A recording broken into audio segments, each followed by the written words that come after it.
हे बघा, हा कुठला रूम सेन्सर आणि कॉईल सेन्सर आहे, बरोबर.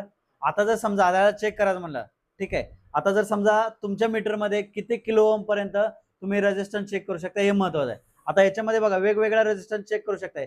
200 पर्यंत चेक करू शकताय, 2000 पर्यंत करू शकताय, 20,000 परत 200K पर्यंत चेक करू शकताय, बरोबर.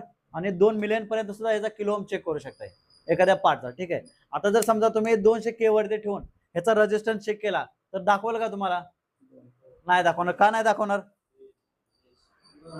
हा बरोबर आहे. हे बघा, आता ह्याचा किलो ओम मी चेक करतोय, बरोबर. बघा याचा किलो ओम दाखवतोय का? नाही दाखवत. का? कारण की हे 200K पर्यंत जास्त आहे. याचा किलो ओम काय 2000K पेक्षा जास्त आहे. आता बघा ह्याला आपण काय करूया, 20K वरती सिलेक्ट करूया. 20K वरती करा त्याला. हे बघा आता किलो ओम दाखवा लागलाय, म्हणजे ह्याचा किलो ओम किती आहे? 8000 किलो ओम आहे, बरोबर.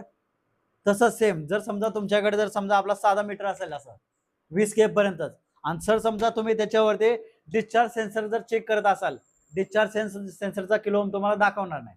कारण का? हे डिस्चार्ज सेन्सरचा किलो ओम 50K पर्यंत असू शकतात, ठीक आहे. आता बघा जर समजा आपल्या रेग्युलर मीटर जे आहेत त्याच्यावर आपण किती किलो ओम पर्यंत चेक करू शकताय? 20K पर्यंत चेक करू शकताय, बरोबर.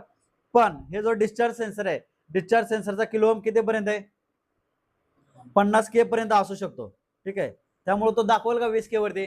नाही. बघा ह्याच्यावर आता ह्याचा किलो ओम किती दाखवा लागलाय? 8K दाखवा लागलाय, बरोबर. पण हा डिस्चार्ज सेन्सर आहे का नाही माहिती आहे का आपल्याला?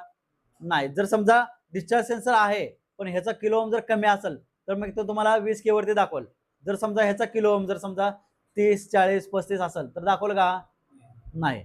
मग हा डिस्चार्ज सेन्सर नसेल, ठीक आहे. मग कुठला सेन्सर असू शकतो? हा लिक्विड सेन्सर असू शकतो किंवा सक्शन सेन्सर असू शकतो, बरोबर. समजला. एखादा जर सेन्सरचा किलो ओम तुम्हाला दाखवत नसेल 20K वरती डिस्चार्ज सेन्सरचा, तर असं नाही की डिस्चार्ज सेन्सर पूर्णपणे खराब आहे. मग तुम्हाला काय करावं लागेल त्याला, हा जो 200K जो ऑप्शन आहे त्याच्यावरती तुम्हाला डिस्चार्ज सेन्सर चेक करावा लागेल. कारण की हा डिस्चार्ज सेन्सरचा किलो ओम 50,000 पर्यंत असू शकतो, ठीक आहे. त्यामुळं त्याचा किलो ओम तुम्हाला 20K वरती दाखवणार नाही. समजलं तुम्हाला?